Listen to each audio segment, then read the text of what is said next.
Hello, good morning. ಬನ್ನಿ, ಬೆಂಡೆಕಾಯಿ ಚಟ್ನಿ ಎಲ್ಲರೂ ಮಾಡಿರ್ತೀರ. ನಾವು ಯಾವ ಥರ ಮಾಡ್ತೀನಿ ಅಂತ ತೋರಿಸ್ಕೊಡ್ತೀನಿ. ಬೆಂಡೆಕಾಯಿ ಕಟ್ ಮಾಡೋಣ.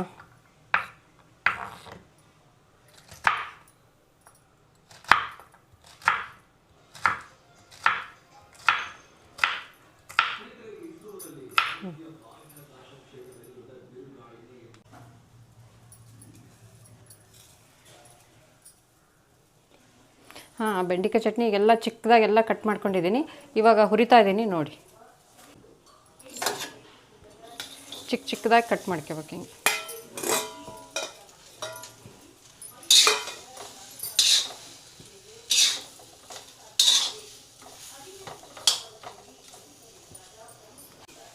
ಇದು ಬೆಂಡೆಕಾಯಿ ಹುರಿತಾ ಇದ್ದೀನಿ. ಅದರಲ್ಲಿ ಇದು ಅಷ್ಟು ಬೇಯೋದೇನು ಲೇಟ್ ಆಗುತ್ತೆ. ಒಂದು ಸ್ವಲ್ಪ ನಿಧಾನಕ್ಕೆ ಅಷ್ಟೊತ್ತಿಗೆ ನಾವು ಬೆಳ್ಳುಳ್ಳಿ ಒಂದು ಸ್ವಲ್ಪ ಕುಟ್ಕೊಂಬಿಡೋಣ.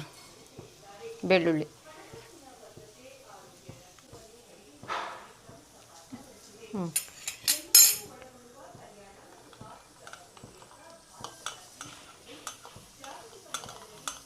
ಒಂದು ಸ್ವಲ್ಪ ಬೆಳ್ಳುಳ್ಳಿ ಜಜ್ಕೊಂಬಿಡೋಣ ಅಷ್ಟೊತ್ತಿಗೆ.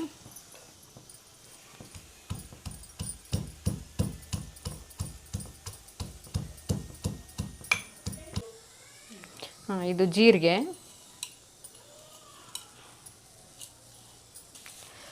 ಇದು ದಪ್ಪ ಉಪ್ಪು ಹಾಕಿದರೆ ಟೇಸ್ಟ್ ಚೆನ್ನಾಗಿ ಬರ್ತೈತಿ. ಸಣ್ಣ ಉಪ್ಪು ಹಾಕ್ಬೋದು, ಆದರೆ ಚೆನ್ನಾಗಿ ಅನಿಸಲ್ಲ. ಅದು ದಪ್ಪ ಉಪ್ಪು ಹಾಕಿದ್ರೇ ಟೇಸ್ಟ್ ಚೆನ್ನಾಗಿರುತ್ತೆ.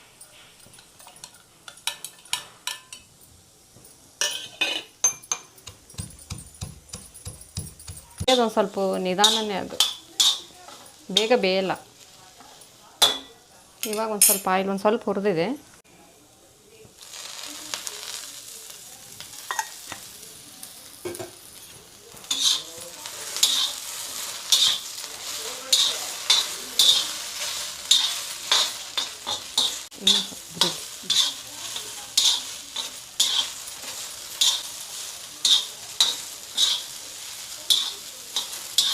ಅಂದರೆ ಅದು ಒಂಥರ ಅಂಟು ಥರ ಬರುತ್ತೆ. ಅದೆಲ್ಲ ಹೋಗುವವರೆಗೆ ಹುರಿದ್ರೆ ಅದು ಬೆಂಡೆಕಾಯಿ ಫ್ರೈ ಆಗಿದೆ ಅಂತ.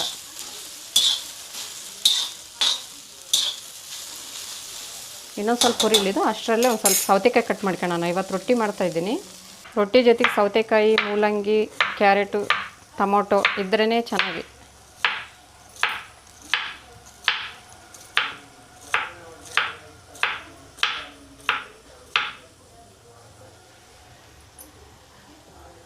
ಇವಾಗ ಫ್ರೈ ಆಗಿದೆ.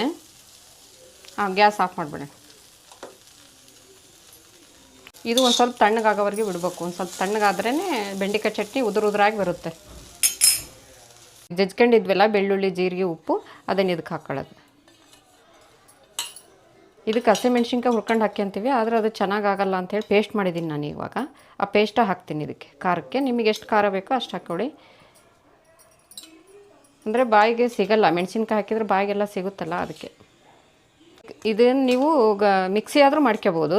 ಮಿಕ್ಸಿ ಮಾಡ್ಕೊಂಡ್ರೆ ಒಂದು ಸ್ವಲ್ಪ ಅಂಟಾಗುತ್ತೆ. ಇದರಲ್ಲಿ ಮಾಡಿದರೆ ಉದುರಾಗಿ ಚೆನ್ನಾಗಿ ಆಗುತ್ತೆ ಬೆಂಡೆಕಾಯಿ ಚಟ್ನಿ. ಹಾಗಾಗಿ ನಾನು ಇದರಲ್ಲೇ ಮಾಡ್ತೀನಿ.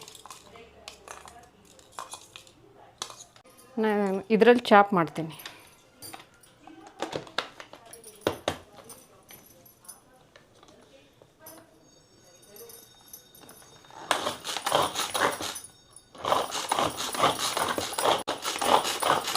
ಈ ಥರ ಚಾಪ್ ಮಾಡ್ತೀನಿ.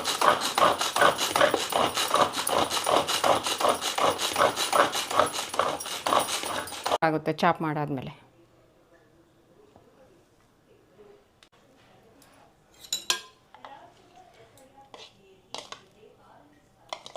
ಬೆಂಡೆಕಾಯಿ ಚಟ್ನಿ ಈ ಥರ ಆಗುತ್ತೆ. ಮಿಕ್ಸಿಯಲ್ಲಿ ಮಾಡಿದರೆ ಹೆಂಗಾಕತಿ ಅಂದರೆ ಅದು ಅಂಟಾಗ್ಬಿಡ್ತತಿ. ತಿನ್ನೋಕೆ ಇದು ಚೆನ್ನಾಗಿ ಅನಿಸುತ್ತೆ.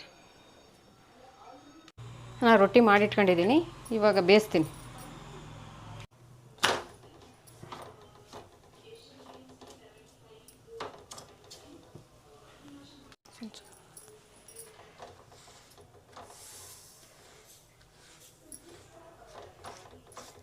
ರೊಟ್ಟಿ ನಾನು ಉದ್ದಿಟ್ಕೊಂಡ್ಬಿಟ್ಟಿದ್ದೀನಿ.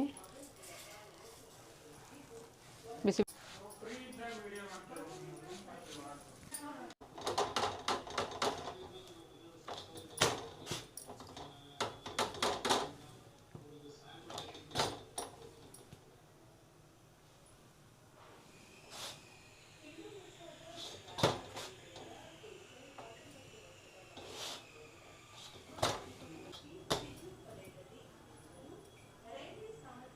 ರೊಟ್ಟಿ ಎಲ್ಲ ಮಾಡಿದ್ದೀನಿ.